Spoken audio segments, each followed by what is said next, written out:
Balsamati? Blasanato. Okay. Blasanato. Thank you. Creative Director for Royal Winds.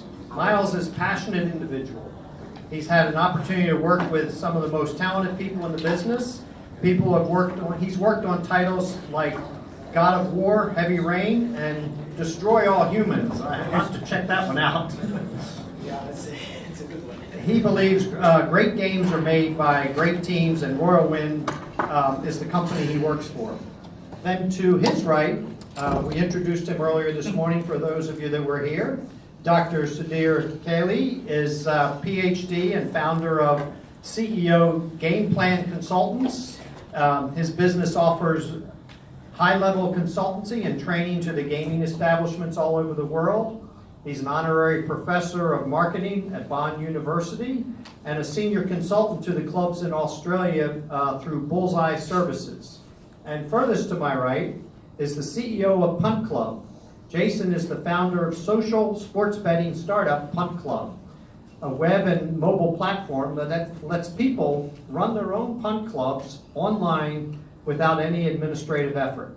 He has spent 5 years on the board of the ADMA, the Association of Data-Driven Marketing. I'm glad you told me what that acronym was. And he owns his own digital agency, the Distillery. That sounds interesting. And he's co-founder of a startup, the incubator Moonshine Lab. Excuse me. You've had some at lunch. Exactly. So let's get started.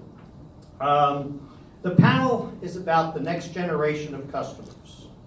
So let's start asking our speakers what they perceive or know that the wants and needs are and who they are. So I'd like you to talk about our next generation of customers.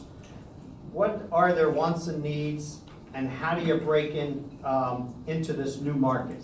So I guess we'll start with you to my right here, Miles. Yeah, cool. So I guess I'm a millennial myself, so I'm only like 28 years old, so that's okay. So I guess one of the things that we'll talk about, I think, a little bit later is diversifying into this new market. And the thing about millennials is that they're wired a little bit differently. And so there are a few things and a few traits that millennials have, and centennials as well, Generation Z. And so these guys like their random humor. They go on YouTube. Sometimes they're a little bit lazy. And so these are the traits that you need to hook into whenever you're building content for any experience that you're building for these players. Because it is a relatively new and different market that has grown up with video games. You need to look to that industry for inspiration in order to build something that would captivate the millennials and centennials. Sudhir? First is different people have different definitions of who the millennials are. So I'd say anybody born between 1980 and 2000 would qualify as a millennial. So the oldest millennials are now 37 years old, so they're not really that young. And it would be about 90 million people in the US. 34% of all the Australian population would be categorized as millennials. And some of the characteristics would be that they have grown up with the internet. Therefore, they always want to be in touch with their social circles. The mobile phone is like the umbilical cord that they refuse to cut. So they always want Wi-Fi and a place to charge their mobiles with food around, so that in order for them to digest their food, they have to first take the picture of the food.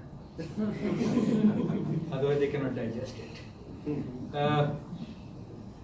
Since they have grown up with the video games, they like great skill games, fantastic graphic design.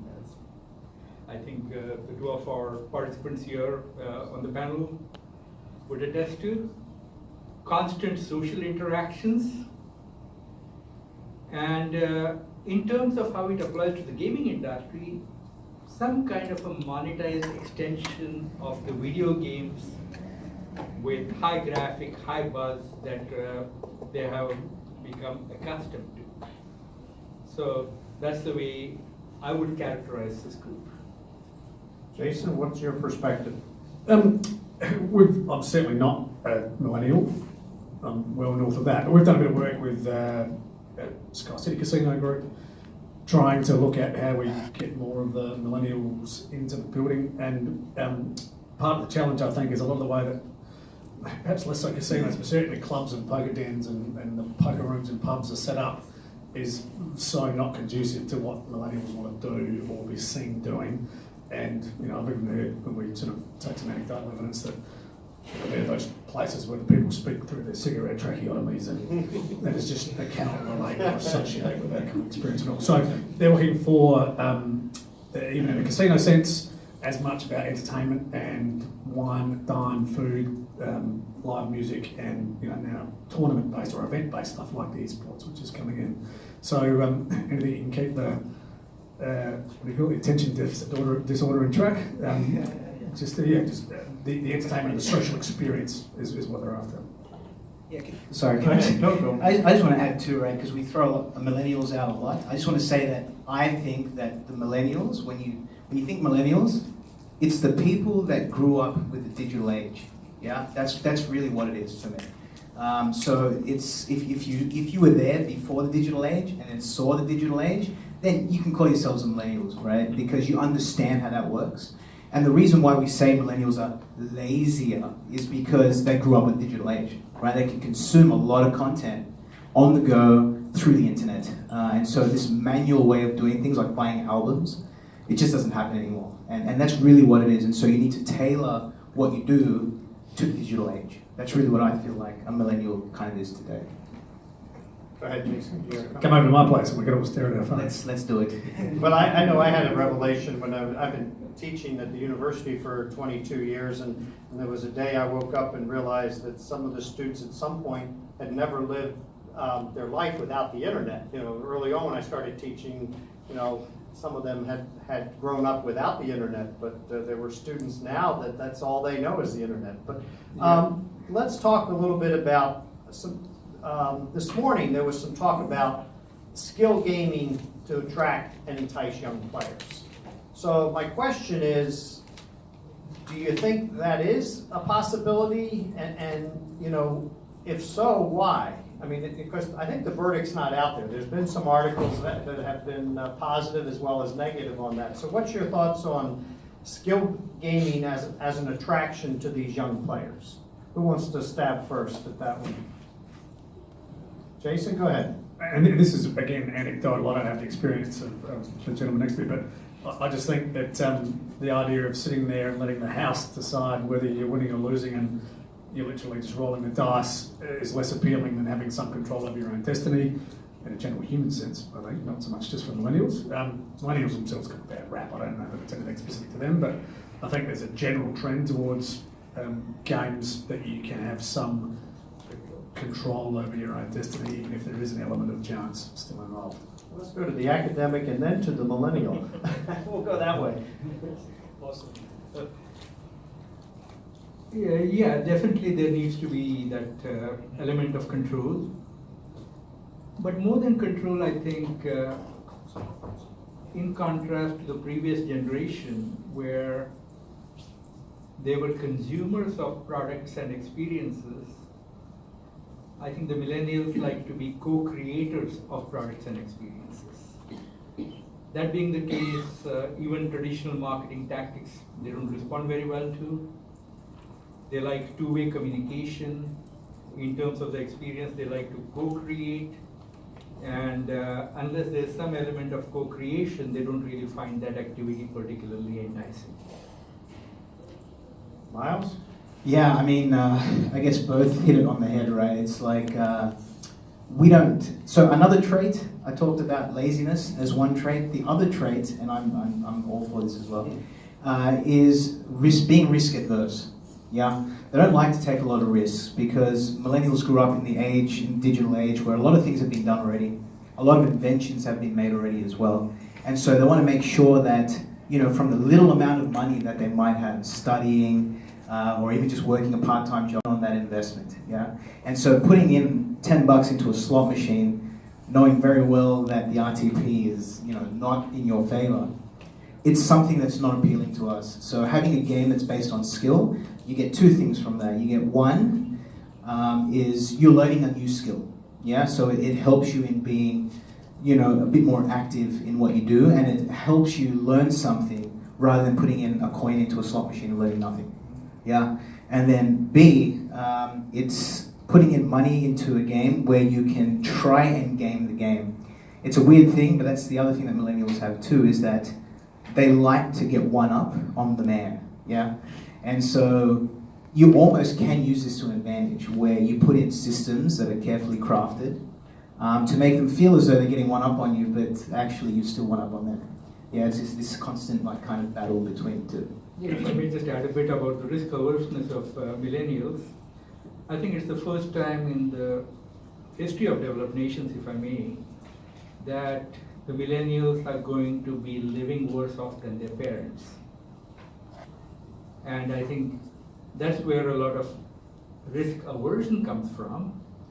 That doesn't mean they are stingy. Yeah. Like Steve Wynn said at a conference in Vegas, the UNLV conference, they have more money than brains, and God help those little bastards, his words. They spend $800 each in our nightclubs. So again, they don't mind spending money if the experience that they're consuming is worth it. But where the value is uncertain, that's where they won't spend the money. That's a very good point. Yeah, and just also to touch on that, I think that's because generation to generation, I know my dad did it, he wanted to make sure that the next generation is safe, yeah? So it's like, don't make the mistakes that I made. And so as the generations go on and on and on, they become safer and safer and safer, take less risks. Because they listen to their parents. Yeah, because they listen to their parents in a subliminal way, right? So it's like, I don't want to generation didn't, right? I don't want to make the same mistakes as my parents did, and so I won't take as many risks, or won't try and make the mistakes for myself, and that makes them, I think, a little bit more risk averse. Well, Miles said they're lazy, but the good point is they are very socially conscious, and they want to establish a relationship with the companies whose products they consume. They like the companies to be transparent. They like to know that a part of the money they spend with a company, with an organization, with a business, actually goes towards creating some social good out there. And particularly in Australia, the millennials are very concerned about issues such as terrorism, issues such as safety, and I think that again contributes towards the risk aversion. Very good. A lot has been said about daily fantasy sports, esports, and pure skill gaming. Would any of you like to talk about maybe the differences between those? And are they significantly different? Look, I think the esports is a burgeoning industry, and I'm probably not as close to that as I should be. Certainly, the daily fantasy stuff is perhaps something we've inherited from the US more than it has happened over here. So we always had season-long fantasy. The season-long fantasy industry is still really strong in Australia. It's still driving a lot of traffic for the media companies that control it. The daily fantasy stuff like Moneyball and Draft Stars and those sorts of things have popped up. I don't know how much traction they're getting, certainly in comparison to the US equivalent of FanDuel and DraftKings, but that's possibly because we have a wagering business here that allows people to bet and get a result the same day. I do sometimes wonder how far along the daily fantasy and even pure skill gaming path we can go before people become a little disenfranchised by the fact that unless you are a pro, you can't win. You might get to a point where you need to be an actuary or a data analytics superstar to actually get a return from the $20 you Well, pay. actually, LeBron since James. you talk about the states, and they are into daily fantasy, that's something I've read. Again, such a small percentage is winning so much of the prize money in the daily fantasy sports. Yeah, and then there will be people that literally crunch the numbers through, hardcore data analytics machines and AI, and they will be making a living while everyone else just feeds the machine. It becomes like another version of slots, but with less chance for payout. Well, let's talk about esports then, since that's been talked about earlier today, and there was a workshop the first day here. What are your thoughts on that as a fit for properties, as far as trying to A, attract the millennials, and B, possibly even conversion? Miles, I'll let you start this time. Yeah, let's do it. So actually, just touch on DFS as well. The difference, the core difference between DFS and esports is DFS is something that is ongoing. You can place bets, you choose your team in a basketball game or whatever it is, and if that player scores over the weekend's match, then you get some points, yeah? The esports is actually an event. It's an event that is hosted. Pro gamers will participate in teams to play and win whatever the money is for the prize. And then you have these, I guess, sports betting systems around it where people can actually bet on different things, just like on any other sport that you would see out there. So first, DFS, right? So DFS is, I think, a step in kind of the right direction because it is more casual, yeah, but it's still chance-based because you're basing it off statistics. You don't know 100% if it's going to, yield a result for you as someone that is participating in DFS. And so skill gaming takes it that step further where you're fully in control. You're not just picking a team, but you're actually playing in that team to get the result that you actually want. Yeah, so DFS is kind of in the right track. Esports for me, I know it's a big buzz thing now and everyone is doing it, but I am against it for the very reason that you just look at the sports out there, right? And you can almost count them on your hands and your feet. Yeah, basketball, soccer, rugby, baseball, you can count them. Yeah, so it's not so hard to kind of understand the rules of these games. And these games have been designed as casual experiences anyway.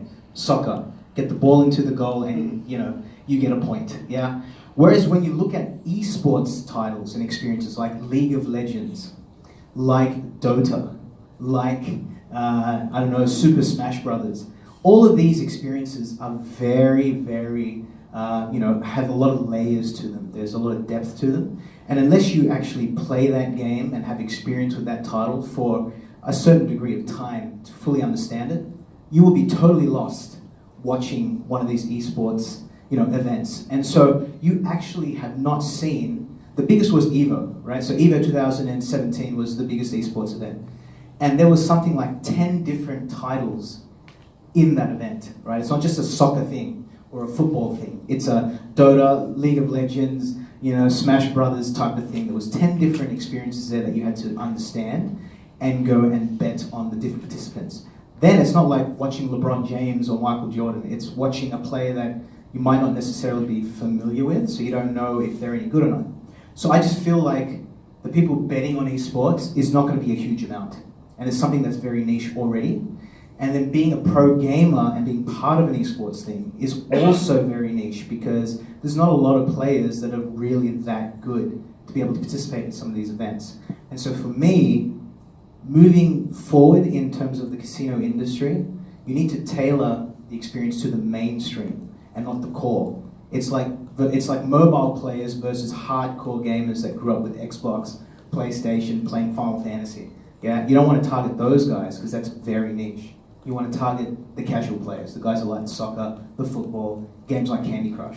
That's what you want. And that's kind of what we do with Royal Woods as well.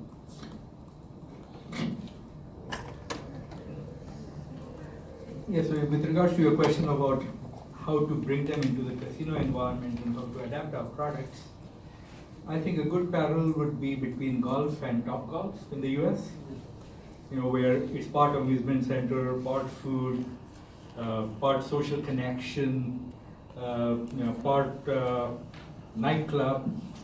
Similarly, I think the traditional Freeman model of the casino, where you have a maze and there's no exit out and it's all dimly lit.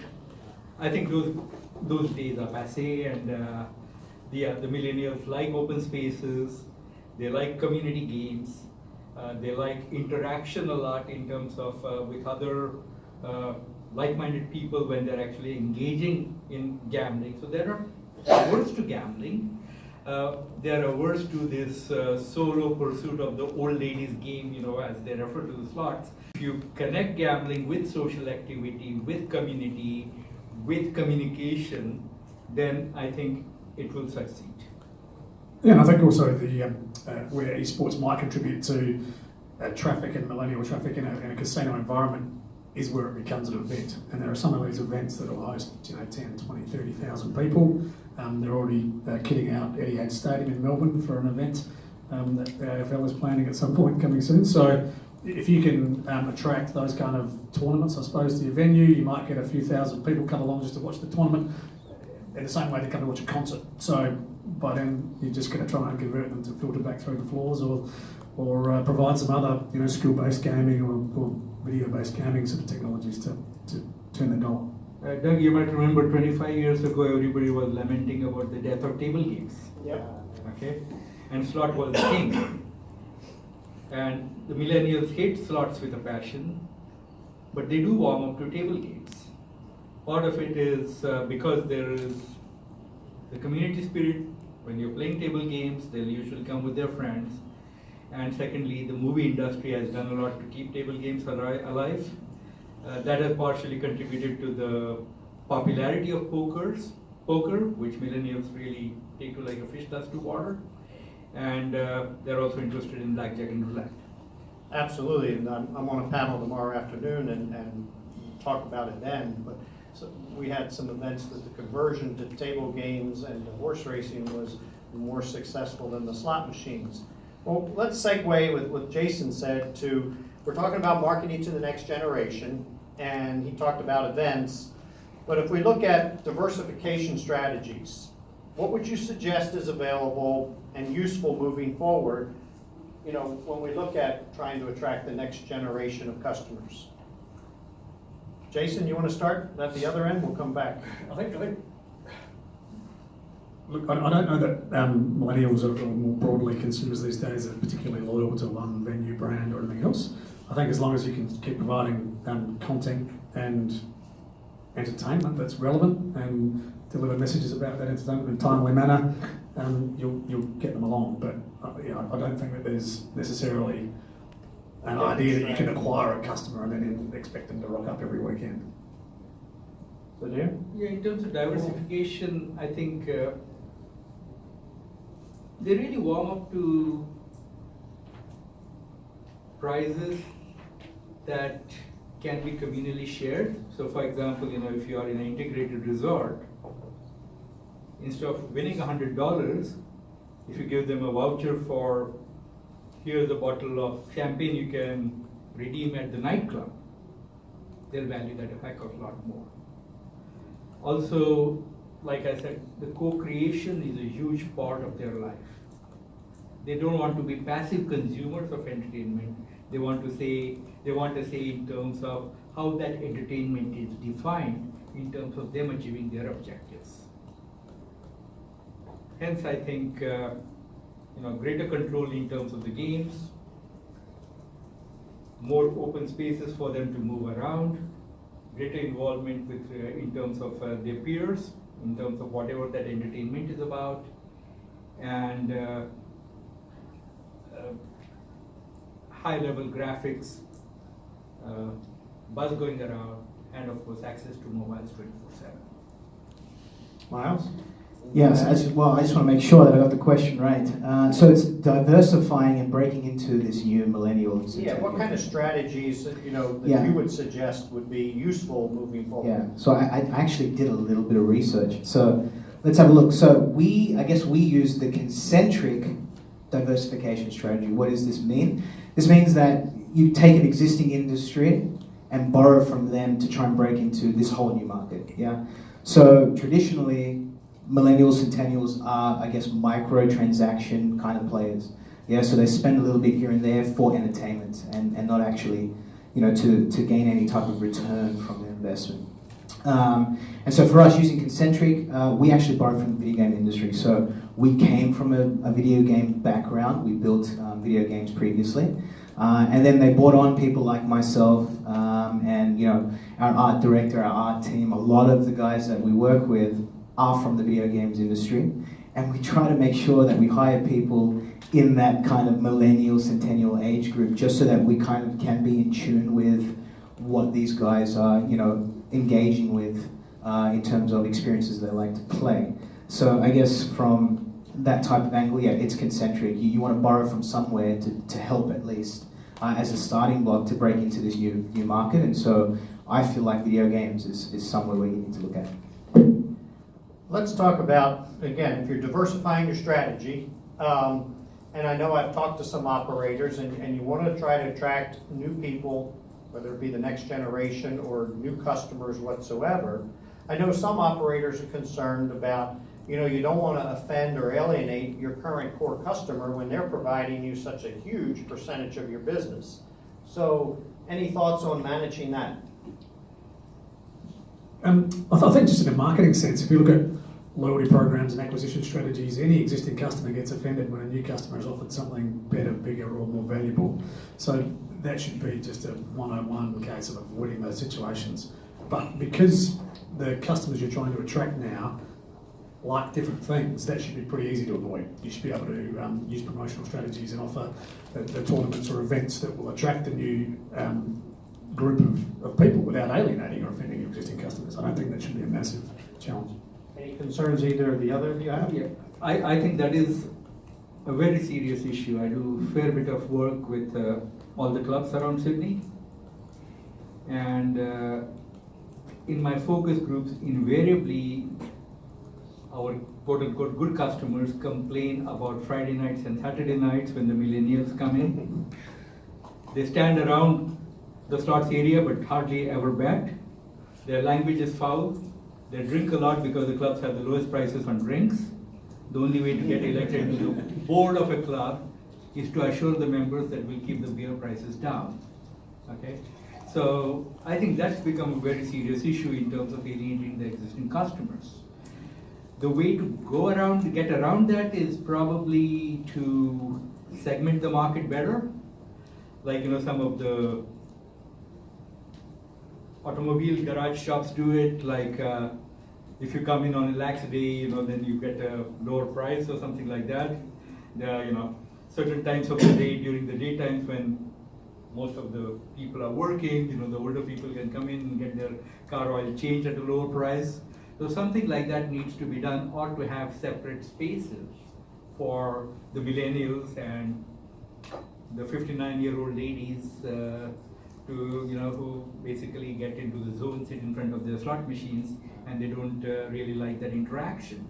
But yeah, that is definitely an issue. Things not to do, like for example, right now, most of the pubs and the clubs have poker tournaments. Guess who that attracts? The millennials. Not only that, National Poker League, Australian Poker League, so the clubs or the pubs have to pay them for every customer they bring to the venue.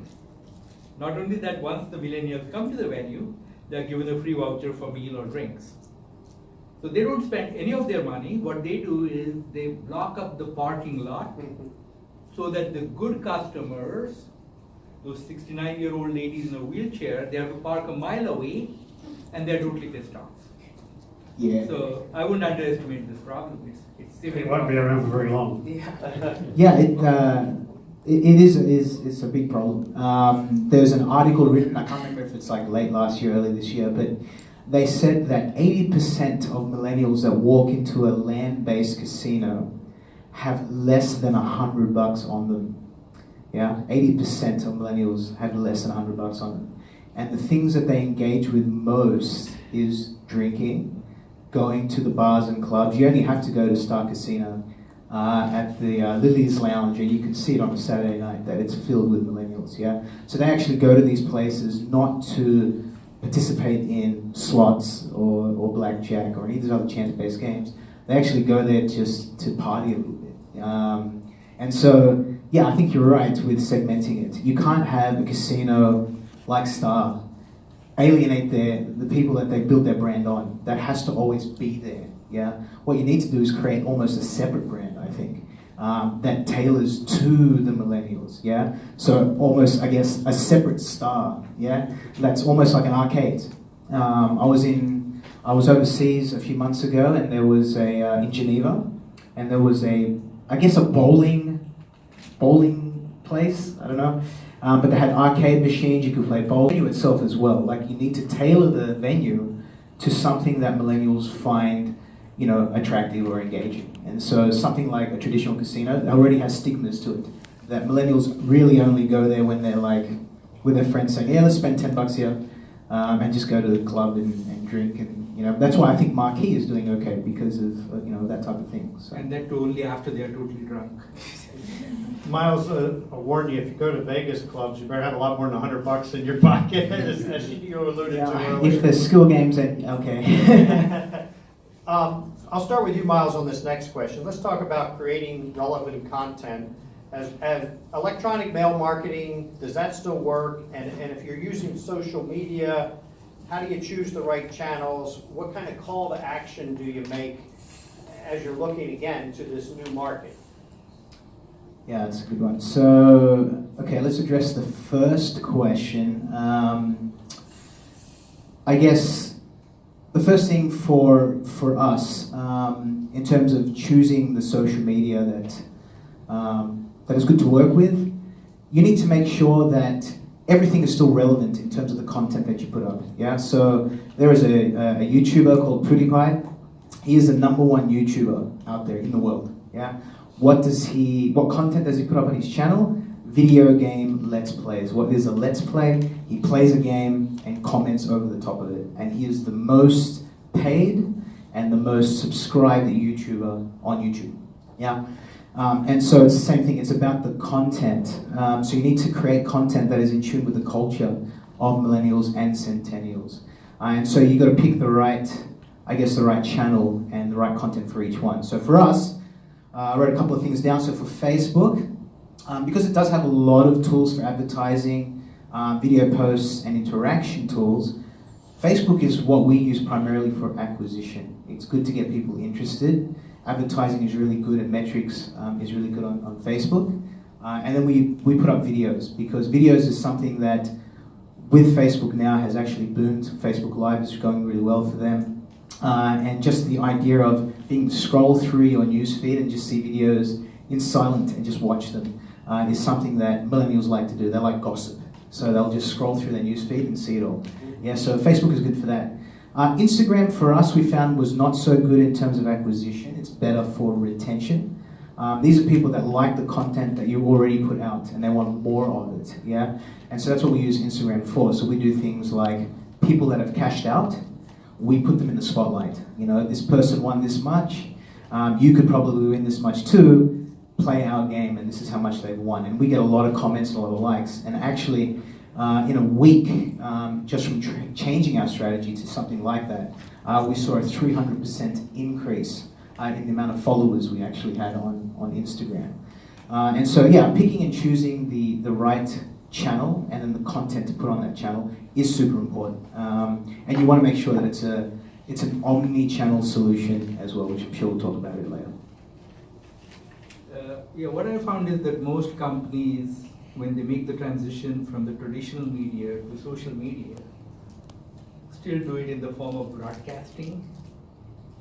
Basically just change the medium but keep the message the same. And what I tell my clients is that the main intent of social media is not to say things to your target customers, it is to listen. And I don't think that any gaming provider, be it online or offline or land-based, does enough listening. It's all about, look at us, how great we are, this is what we do. I think you get greater value from listening. And that's where the investment in social media lies. Yeah, I agree with that to a degree. And I think what you would also want to use social for as much as anything is sometimes to use content you think will resonate with the group and lob it in there and then get out of the way, and you let people interact with each other around that piece of content, whether it's funny, shareable, likeable, whatever it might be. And social is huge, certainly with the pubs and clubs and nightclubs and casinos. Instagram is huge because you get that red carpet bling kind of photography being shared around quite a lot. But when you ask any of the millennials, they'll just say, yeah, email's dead, don't email me. But conversely to that sort of anecdotal feedback, email still works its arse off. So if you can, partially because there's existing technology out there that let you start to use data triggers to automate the post at the right time with the right message to the right person. So if you can, whatever email marketing platform you're using, make sure it's tied into your CRM or your loyalty platform or whatever it is so that you can just start to trigger. We work with casinos now and they still do this at a really rudimentary level when the technology already exists inside their organisations most of the time. So spend a bit of time on the automation side of things and then really invest in the social content side of things to get that. Just an amazing episode in connection with that. Doug, as you're probably not aware that we are in Australia, we're going to have a postal vote about marriage equality. And yeah, precisely. And so they interviewed some millennials. They said, "Gosh, I've never sent a letter in my life. I don't know how to do it." Fax it in. Yeah, and just to touch on that too, right? So if I was going to say anything that might be meaningful, A is that you can see it today, right? What happened to blogs? Blogs have just died out, yeah? And the rise of Instagram has happened. Because how many of you guys know millennials, centennials that actually read anymore? You know, I do, but I'm a nerd, so that's okay. But you know, they don't read anymore. It's all visual stuff, and so memes have increased. The rise of Twitch and YouTube has increased.